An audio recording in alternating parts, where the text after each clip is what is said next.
Pemirsa, Kakor Lantas Polri, Irjen Polisi Agus Suryo Nugroho bersama Menteri Perhubungan Dudi Purwagandi dan Direktur Utama PT Jasa Marga, Rifan Purwantono, memantau kondisi arus lalu lintas di sejumlah ruas jalan tol. Pemantauan ini menjadi langkah antisipatif untuk memastikan kesiapan jalur mudik jelang puncak arus kendaraan Natal dan Tahun Baru. Rekan Hasbi Allah akan menginformasikan hal ini selengkapnya. Ya, selamat sore Hasbi, apa saja informasi yang Anda kumpulkan di sana terkait pemantauan arus lalu menjelang puncak arus Natal dan Tahun Baru? Ya baik Ayu, memang semenjak tanggal 22 Desember 2025 kemarin, ini sejumlah pihak terkait, baik itu Kapolri, kemudian juga Menteri Perhubungan, Jasa Marga, PT KAI, lalu kemudian ASDP dan seluruh stakeholder termasuk Korlantas Mabes Polri ini melakukan giat operasi lilin yang mana memang kali ini bertujuan untuk memperlancar mobilitas masyarakat di libur Natal dan Tahun Baru.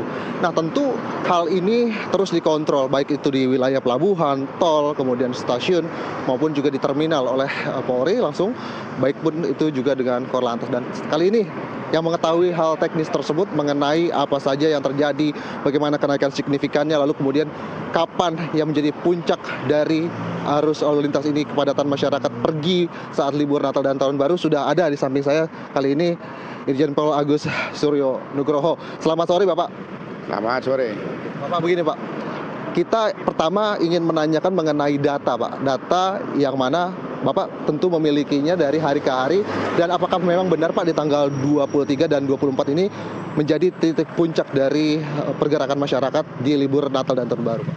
Baik, sebelum masuk ke data, kita bicara proyeksi total lalin.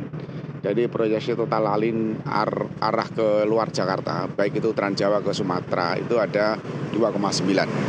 Dan sampai saat ini yang sudah keluar, persentase dari data Jasa Marga itu sudah 28,5%. Sehingga yang tadinya puncak arus itu tanggal 20 itu hanya 189.000.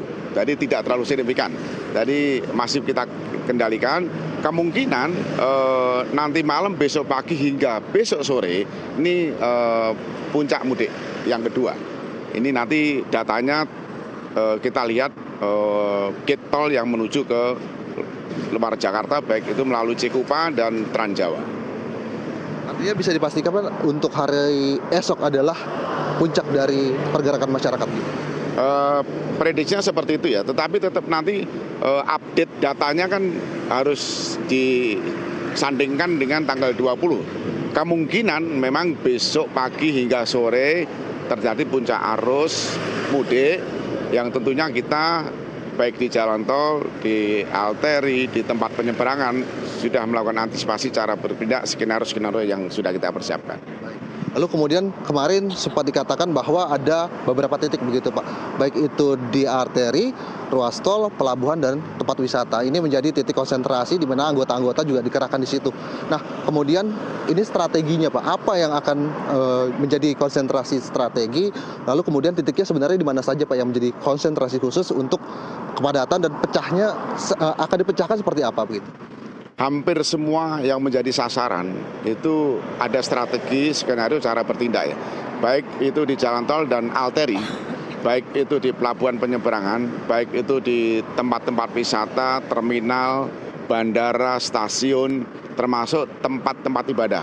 Jadi skenario itu bagaimana caranya, apakah mekanisme cara bertindak alih arus dan rekayasa lalu lintas itu tergantung bangkitan arus. Ketika bangkitan arus mungkin tinggi, jadi ada beberapa alternatif skenario cara bertindak. Apakah dialihkan arus, apakah di kontraflow, apakah one way, apakah ada penyekatan. Nah, ini tergantung. Contohnya mungkin kalau di jalan tol parameternya sudah jelas. Kalau di jalan arteri, kapasitas volume jalan dan kendaraan itu bisa dilihat di lapangan. Sehingga apakah harus dilakukan one way ke arah atas, contohnya Gadok, ya. Mengkreng juga demikian, Jawa Timur dari pertemuan 3 arus. Jadi bangkitan arus itulah yang menjadi strategi bagaimana kita mempersiapkan skenario pada cara bertindak. Lalu kemudian Pak, ini kan tentu ada SKB yang baru. Lalu kemudian di sini ada window system. Nah itu apakah memang bagian juga dari pemecah dari belajar dari tahun-tahun sebelumnya begitu? SKB itu kan pertama memang ada Windows system ya, window time.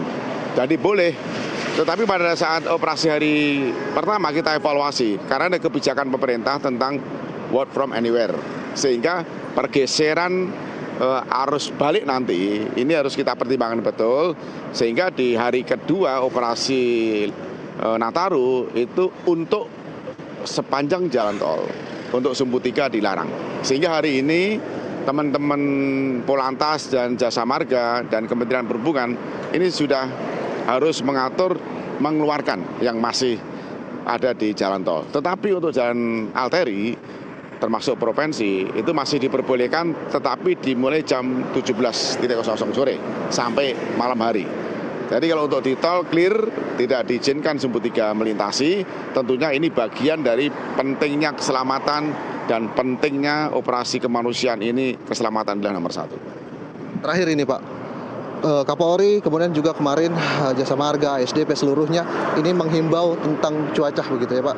Nah memang sebenarnya hingga saat ini kita belum bertemu dengan curah hujan yang cukup tinggi, akan tetapi kalau melihat situasi BMKG juga menekankan begitu. Nah ini apa Pak antisipasinya, lalu apa yang ingin dipesankan kepada masyarakat mengenai libur Nataru ini, terutama dengan peringatan-peringatan tersebut Pak?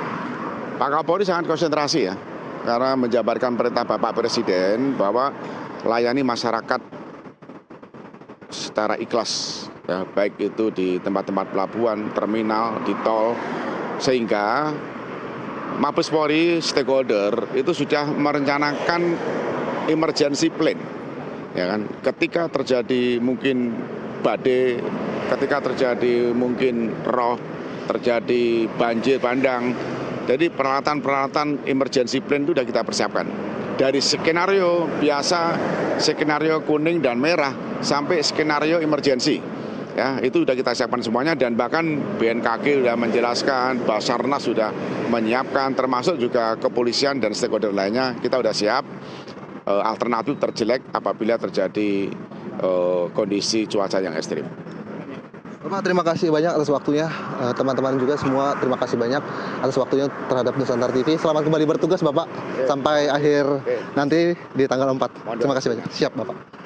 Ya itu tadi pernyataan dari Korlantas Mabes Polri, Irjen Pol Agus Suryo Nugroho, yang memang menyatakan bahwa tetap hati-hati masyarakat ketika nantinya ingin berlibur Natal dan Tahun Baru, ketika ada peringatan-peringatan dari BMKG terkait dengan curah hujan yang cukup tinggi di akhir tahun dan juga di awal tahun 2026. Saya kembalikan kepada Doni dan juga Tiwi yang ada di studio.